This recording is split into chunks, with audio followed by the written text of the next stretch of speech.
이곳은 네팔, 세계에서 가장 매혹적인 나라입니다. 네팔은 남아시아에서 가장 오래된 나라로 장엄한 풍경, 풍부한 문화, 그리고 주목할 만한 역사로 유명합니다. 웅장한 히말라야 산맥에 자리 잡고 있으며 세계에서 가장 높은 봉우리인 에베레스트 산과 부처의 탄생지가 있습니다. 네팔에서는 깊은 비밀을 숨기고 있는 고대 사원을 탐험할 수 있으며 전설적인 이야기와 신화가 세대를 거쳐 전해집니다. 그러나 이 나라에는 야외 목욕과 같은 여성에 대한 몇 가지 독특한 관습이 있습니다. 다처제가 여전히 존재하며 여성들은 야외 목욕 중에 쫓겨나기도 합니다. 네팔에 안전하게 가는 것이 매우 어려운 일이라는 것을 알고 계셨나요? 이 나라는 세계에서 가장 위험한 항공산업을 가지고 있습니다. 세계에서 가장 매혹적인 나라 네팔을 깊이 탐구해 봅시다.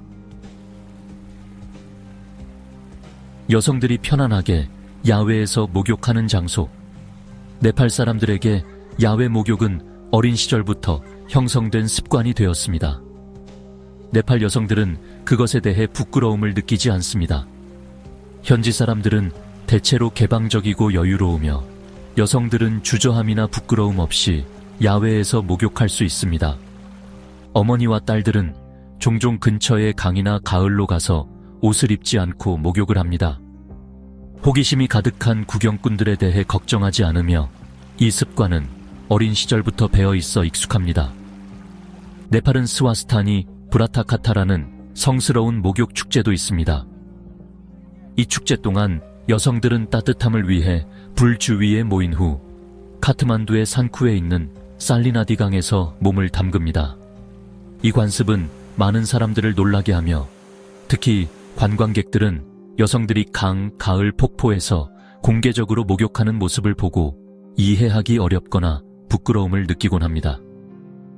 그러나 현지인들에게 야외 목욕은 어릴 때부터 발전해온 습관입니다.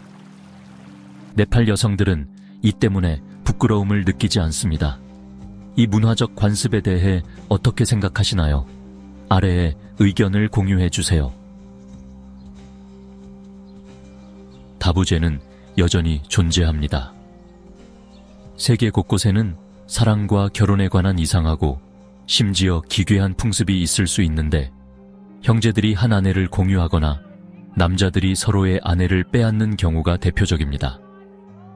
네팔과 같은 히말라야 지역에서는 제한된 농경지로 인해 여러 아들이 있는 가정은 아들들이 성장해 각자의 가족을 꾸릴 때 땅 분배 문제에 직면하게 됩니다. 지역 주민들은 이러한 관습이 자연 자원의 한정성과 일치하여 출산 억제 수단이 된다고 말합니다. 여러 아내를 가진 남자는 여러 남편과 함께 있는 여성보다 더 많은 자녀를 가질 것입니다. 게다가 여러 형제가 한 여성과 결혼함으로써 가족 자산인 땅과 가축을 외부인으로부터 지킬 수 있습니다. 일반적으로 3명의 형제가 있는 가족이 이런 결혼에 이상적이라고 여겨지며 형제들 사이에서 책임이 나누어집니다. 한 형제는 농사를 짓고 다른 형제는 가축을 돌보며 세 번째 형제는 소금을 거래합니다. 공식적으로 며느리는 맏형의 아내이지만 아들들이 모두 결혼에 참여하기 때문에 부모는 며느리를 모든 형제에게 지하해주며 맏형이 대표 남편 역할을 합니다. 형제들은 1년 내내 번갈아가며 일을 하러 나가고 특정 시점에 집에 있는 형제가 며느리의 유일한 남편 역할을 맡습니다. 가족의 아들이 4명이나 5명이 있다면 넷째 아들은 일반적으로 수도원으로 보내지고 다섯째는 새로운 삶을 찾기 위해 집을 떠나야 합니다. 다부제 결혼이 성공하기 위해서는 며느리가 세 형제를 침대에서 모두 적절히 만족시켜야 하며 비록 그녀가 한 형제를 더 선호하더라도 그렇습니다. 어떤 경우에는 아내가 한밤에 여러 남편과 함께 잠을 자는 경우도 있습니다. 그러나 남편들 간의 관용, 이해 및 타협은 조화로운 결혼 생활을 위해 매우 중요합니다. 이 관습에 대해 어떻게 생각하십니까? 아래에 의견을 남겨주세요. 명예 여성들이 생리 중 배척당하다. 네팔 문화에서는 여성들이 생리 기간 동안 배척당하고 임시 거처에서 살아야 한다. 생리는 더럽고 불운하다고 여겨지기 때문에 여성들은 생리가 끝날 때까지 좁고 비좁은 오두막으로 이동한다. 이 오두막에서는 요리를 하거나 충분히 먹거나 마을의 다른 사람들과 목욕을 할 수 없다. 이 관습은 뱀에 물리거나 동물의 공격을 받거나 화재로 인한 연기 흡입 등으로 인해 많은 여성들과 소녀들 사이에 사망을 초래했다. 이 임시 오두막들은 보통 입구가 하나뿐이고 창문이 없으며 위생 상태가 열악하다. 어떤 소녀들은 그런 오두막조차 없어서 야외에서 자거나 가축 우리에서 자야 한다. 많은 소녀들이 생리기간 동안 불안하고 두렵고 희망이 없다고 보고하고 있다. 신체적 및 정신적 건강 문제 외에도 네팔의 소녀들은 사회적 배척을 경험한다. 일부는 가족 구성원이 주방에 들어가거나 정상적인 음식, 즉 유제품을 요리하고 먹는 것을 금지당했다고 보고하고 있다. 조사에 응답한 소녀의 77%가 이 100년이 넘는 힌두 전통을 따르고 있다. 도시와 부유한 가정에서의 비율은 낮지만 여전히 66%에 이른다. 2015년 네팔 대법원은 이 관행을 금지했다. 하지만 과정은 느리며 대부분의 사람들은 농촌의 저학력 지역에 산다.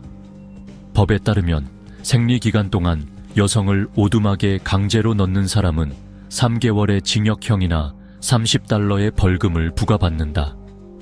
그럼에도 불구하고 이 관습은 여전히 일반적이며 특히 외딴 지역에서 여성들에게 상당한 고통을 유발하고 있다.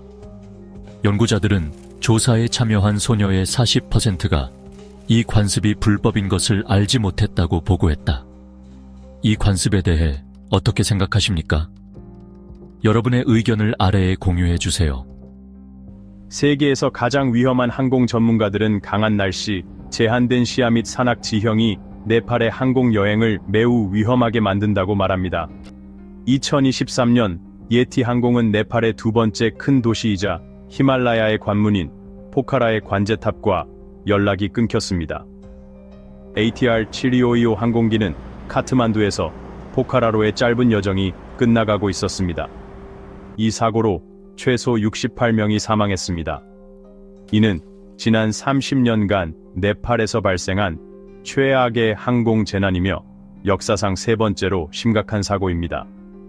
네팔의 첫 번째 국제공항인 트리부반 공항은 해발 1338m의 좁은 계곡의 위치에 있어 비행기가 제한된 회전 공간을 가지고 있습니다. 북동부 네팔에 위치한 루클라의 공항은 세계에서 가장 위험한 공항으로 알려져 있습니다.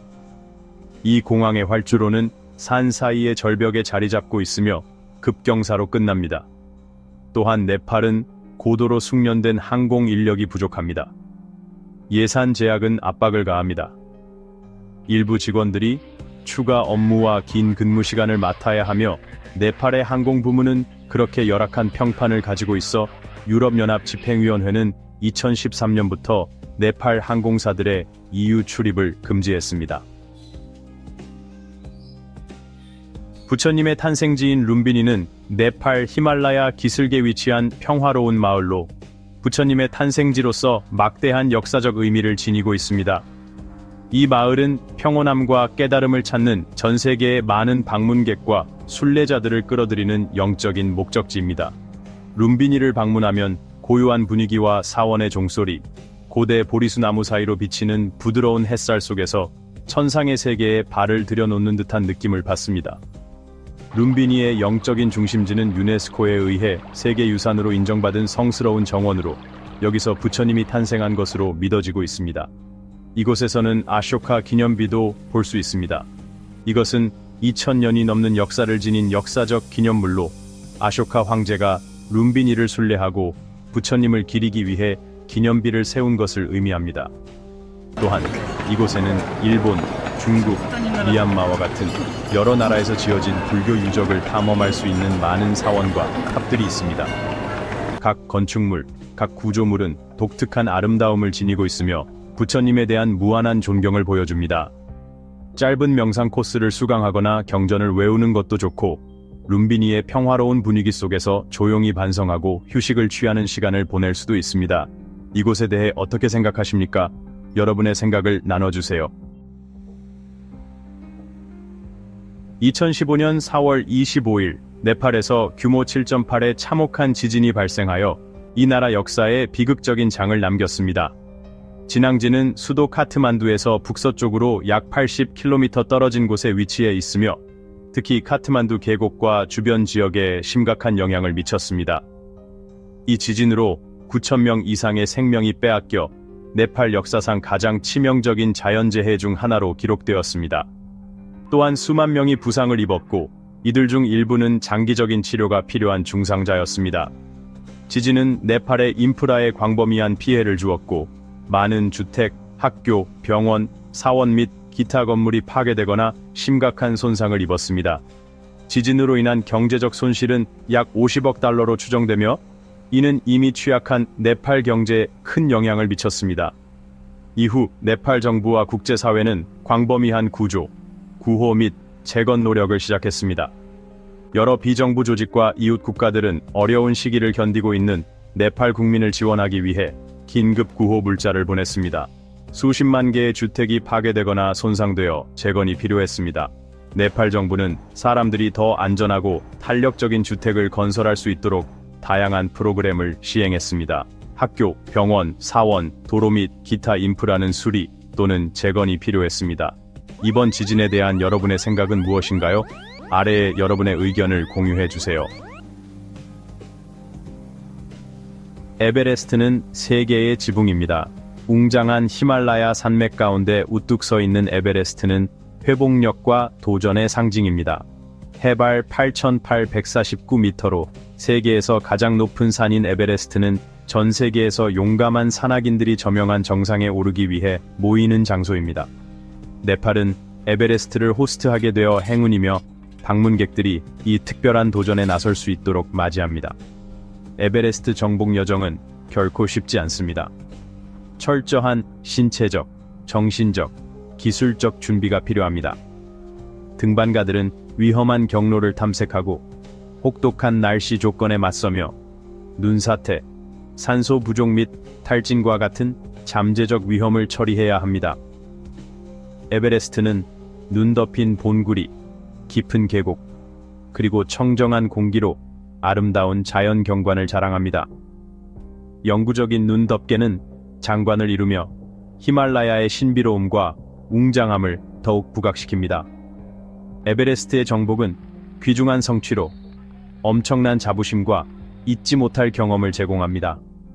세계에서 가장 높은 정점에 서서 광활하고 경외감을 주는 풍경을 바라보면 자연에 비해 인간의 존재가 얼마나 작은지, 그리고 인간의 의지가 얼마나 놀라운 힘을 가질 수 있는지를 느끼게 됩니다. 이에 대해 어떻게 생각하시나요? 아래에 댓글을 남겨주세요. 이곳과 관련된 가장 유명한 이야기 중 하나는 신비로운 생물 예티의 전설이다. 예티는 가장 높은 산봉구리를 주민으로 여기는 생물로 악명 높은 눈사람으로 알려져 있으며 히말라야에서 거대한 유인원 같은 생물로 묘사된다. 이 지역의 여러 문화에서는 각각 다른 이름과 묘사로 예티의 이미지가 등장한다. 예티의 전설은 수천 년 전으로 거슬러 올라가며 지역 전통 이야기를 통해 전해져 왔다. 사람들은 산비탈을 빠르게 지나가는 크고 털이 많은 생물에 대한 이야기를 들려주며 눈 속에 거대한 발자국을 남긴다고 한다. 예티의 존재는 항상 탐험가와 미스터리 애호가들을 매료시켜 왔다.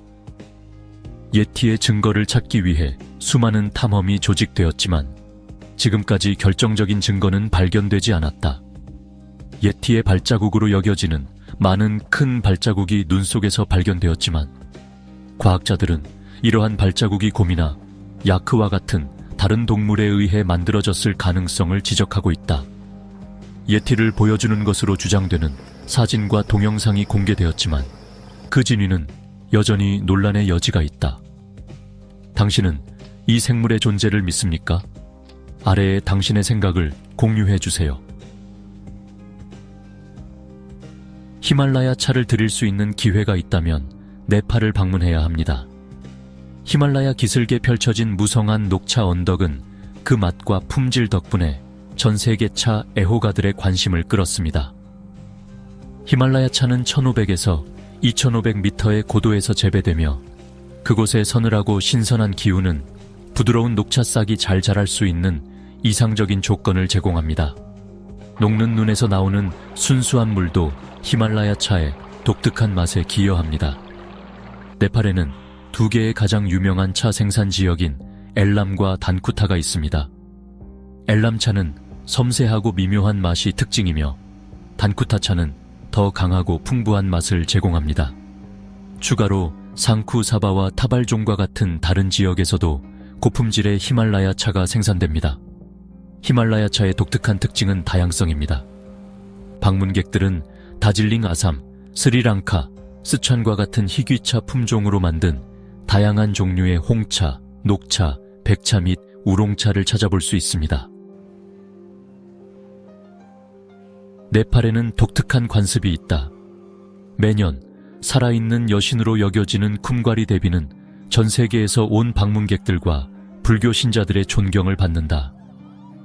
전설에 따르면 쿰과리 대비는 카트만두를 보호하는 여신 달레주의 화신이라고 한다.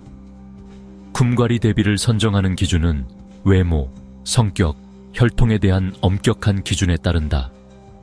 선정 과정에서는 카트만두의 새로운 커뮤니티에서 3살에서 4살 사이의 소녀를 선택하여 쿰과리 대비가 된다. 선정이 되면 그 소녀는 가족을 떠나 규칙과 의식이 엄격한 미시세계로 여겨지는 쿰과리갈 팔레스에서 생활한다. 쿰과리 대비는 외부 세계와의 접촉이 제한된 고립된 생활을 한다. 매일 종교 의식을 수행하고 경전을 공부하며 전통적인 의식을 실천한다. 그녀의 가장 중요한 역할은 네팔과 그 국민들을 위해 평화와 행운을 기도하는 것이다. 주요 축제 동안 쿰과리 대비는 사람들에게 축복을 내리며 희망과 신앙을 가져다 준다. 쿰과리 대비는 네팔 문화에 깊이 뿌리 내린 고요하고 순수한 아름다움으로 항상 주목받는다. 공개적으로 나타날 때 쿰과리 대비는 전통적이고 화려한 복장으로 정교하게 장식되어 위엄과 신비로운 분위기를 발산한다. 네와르 목각은 네팔 카트만두 계곡의 원주민 집단인 네와르 공동체의 독특하고 정교한 전통 공예입니다. 이 예술 형태는 많은 사원, 궁전 및 건축물에 장식되어 이 지역의 웅장하고 아름다운 경관에 기여하고 있습니다. 네와르 목각은 네팔에서 불교와 힌두교의 발전과 밀접하게 연관되어 있으며 1000년 이상의 역사를 가지고 있습니다. 초기 네와르 목각은 7세기에 나타났으며 12세기부터 18세기까지의 카트만두 계곡의 황금기 동안 번성했습니다. 장인은 장미목, 잭프루트 나무, 살나무, 그리고 더다르 나무 등 다양한 종류의 나무를 재료로 사용합니다. 그들은 정교한 조각 기법을 적용하여 세밀한 패턴, 모티프, 그리고 생동감 있고 정교한 이미지를 만들어냅니다. 이 예술은 고유하고 복잡한 디자인 덕분에 유명하며 네와르 사람들의 문화적, 종교적, 영적 요소가 조화를 이루고 있습니다. 네와르 목각에서 흔히 볼 수 있는 모티프는 불교와 힌두교의 신들이 위풍당당하고 품위 있으며 생기 있는 선으로 묘사됩니다. 연꽃, 잎이, 덩굴 및 추상적인 이미지를 포함한 꽃무늬는 복잡하게 조각되어 건축물에 화려하고 호화로운 느낌을 더합니다. 또한 코끼리, 사자, 새와 같은 많은 동물들이 생생하게 조각되어 상징적인 의미를 지니고 있습니다. 오늘날 네와르 목각은 숙련된 장인들에 의해 보존되고 발전하고 있습니다. 이러한 목각은 건축물의 장식뿐만 아니라 네팔을 방문하는 관광객들에게 독특하고 귀중한 기념품이 됩니다.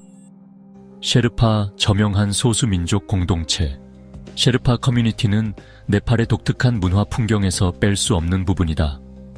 티베트에서 유래한 셰르파들은 주로 에베레스트 지역 주변에 거주하며 그곳에서 자연과 조화롭게 살아가는 방식을 여러 세대에 걸쳐 확립해왔다. 셰르파들은 높은 고도에 대한 놀라운 적응력과 신체적 지구력으로 유명하다. 이러한 특성 덕분에 그들은 에베레스트와 주변의 높은 산들로 이어지는 도전적인 트레킹 루트를 정복하는 데 있어 관광객들에게 뛰어난 가이드이자 포터 역할을 하고 있다. 또한 셰르파 사람들은 방문객들이 휴식을 취하고 지역 문화를 경험할 수 있는 여러 개의 숙소를 운영하고 있다. 이 숙소들은 일반적으로 돌과 나무로 지어져 있으며 셰르파의 전통 건축 양식을 반영하고 있다. 손님들은 지역 사람들의 환대와 친절로 따뜻하게 맞이받는다. 셰르파 문화는 그들의 의상, 요리, 음악 및 축제를 통해 풍부하고 다양함을 보여준다. 전통적인 셰르파 의상은 종종 화려하고 독특한 패턴을 특징으로 한다. 셰르파 요리는 주로 쌀, 보리, 감자 및 야크 고기와 같은 지역 생산물에 의존한다.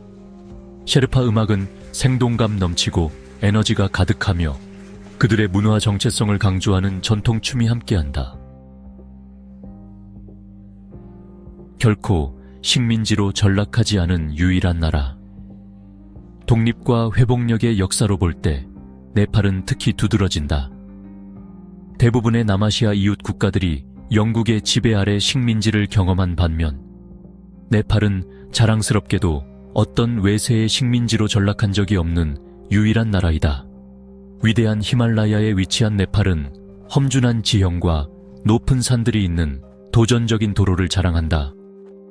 이러한 지형은 침입에 대한 중요한 자연 장벽을 형성하여 네팔 정복을 매우 어렵고 비용이 많이 드는 일로 만들었다. 게다가 네팔의 지도자들은 영국, 중국, 인도 등 주변 제국 간의 세력 균형을 능숙하게 유지하였다. 이러한 외교는 그들이 직접적인 갈등을 피하고 국가의 주권을 보호할 수 있게 하였다. 특히 1743년부터 네팔을 통치했던 샤 왕조 시기에 나라의 독립을 보호하기 위한 중요한 노력이 있었다. 이 왕조의 창립자인 프리트비 나라얀 샤 왕은 국가를 통합하고 중국의 침입을 저지한 것으로 인해 국가의 영웅으로 여겨진다. 네팔은 보다 강력한 세력들에 맞서 독립을 성공적으로 방어한 작은 국가의 모범적인 사례로 남아있다. 네팔의 역사는 다른 국가들이 자유와 독립을 위한 투쟁에서 영감을 얻는 원천이 된다. 결코 완전한 식민지로 전락하지는 않았지만 네팔은 이웃 강국들, 특히 영국의 일부 영향도 경험했다. 예를 들어 1876년에 네팔은 영국과 수가리 조약을 체결하여 일부 영토를 양도하고 영국의 존재를 인정하였다. 그럼에도 불구하고 네팔은 독립과 주권을 유지하였다. 네팔은 작은 규모에도 불구하고 믿을 수 없을 만큼 풍부하고 인상적인 생물 다양성을 자랑합니다. 지구의 에덴에 비유되기도 하는 네팔은 수많은 독특한 생태계와 무수히 많은 희귀 식물 및 동물종의 서식지입니다. 눈 덮인 산봉우리에서 무성한 초록의 계곡, 밀집한 열대림까지 다양한 지형은 다양한 생명체에게 적합한 서식지를 제공합니다. 네팔에는 희귀한 플라워인 히말라야 진달래와 청색 양귀비를 포함해 11,000종의 식물이 자생하고 있습니다. 이곳에는 많은 철새를 포함하여 500종 이상의 조류가 서식하고 있습니다. 또한 벵골 호랑이, 눈표범, 하나뿔 코뿔소, 나무여우, 네팔 황금낭구루와 같은 희귀 동물을 포함해 300종의 포유류가 있습니다. 이 나라는 많은 희귀하고 멸종 위기종을 보유하고 있습니다. 벵골 호랑이는 국가의 상징으로 여겨지며 세계에서 가장 위험한 포식자 중 하나입니다. 그러나 밀렵과 서식지 파괴로 인해 개체수가 감소하고 있습니다. 눈표범은 신비롭고 위험 있는 큰 고양이로 히말라야 고산지대에 서식하며 생태계 균형 유지에 중요한 역할을 합니다. 현재 네팔에는 치트완 국립공원, 에베레스트 산이 있는 시가르마타 국립공원, 안나푸르나 보호구역을 포함해 20개 이상의 자연 보호구역이 있습니다. 또한 네팔 법률은 야생동물 사냥 및 야생동물 제품 거래를 엄격히 금지하고 있습니다. 네팔은 129개 이상의 언어가 사용되는 대언어 국가입니다. 네팔어는 힌디어와 다른 인도 언어들처럼 들리며 널리 사용됩니다. 또한 네팔에는 최소한 4가지 수화도 존재합니다. 정부는 모든 어린이가 초등 수준까지 모국어로 교육받을 권리가 있다고 선언했습니다. 그러나 실제로 네팔의 어린이들은 어릴 때부터 영어를 배우는 것이 종종 요구됩니다. 네팔의 교육 시스템은 영어 교육에 상당한 비중을 두고 있습니다. 영어는 모든 학교 시스템에서 필수 과목으로 가르쳐집니다. 1960년대의 비카스에 의해 민족주의와 발전의 언어로 홍보된 영어는 그 이후로 현대성과 양질의 교육의 상징으로 자리 잡았습니다. 네팔 교육부는 학교의 교육 매체가 네팔어 또는 영어 혹은 두 언어 모두여야 한다고 선언하기 위해 교육법을 개정했습니다. 그래서 우리는 세계에서 가장 매혹적인 국가 중 하나인 네팔을 탐험해 보았습니다. 이러한 측면에 대해 어떻게 생각하십니까? 네팔을 방문하여 직접 경험해 보고 싶으신가요? 다루었으면 하는 다른 주제가 있으신가요? 여러분의 댓글과 아이디어를 잊지 말고 공유해 주세요. 저희 비디오를 시청해 주셔서 감사합니다. 최신 비디오를 보려면 좋아요, 공유, 구독하는 것을 잊지 마세요. 다음 비디오에서 뵙겠습니다.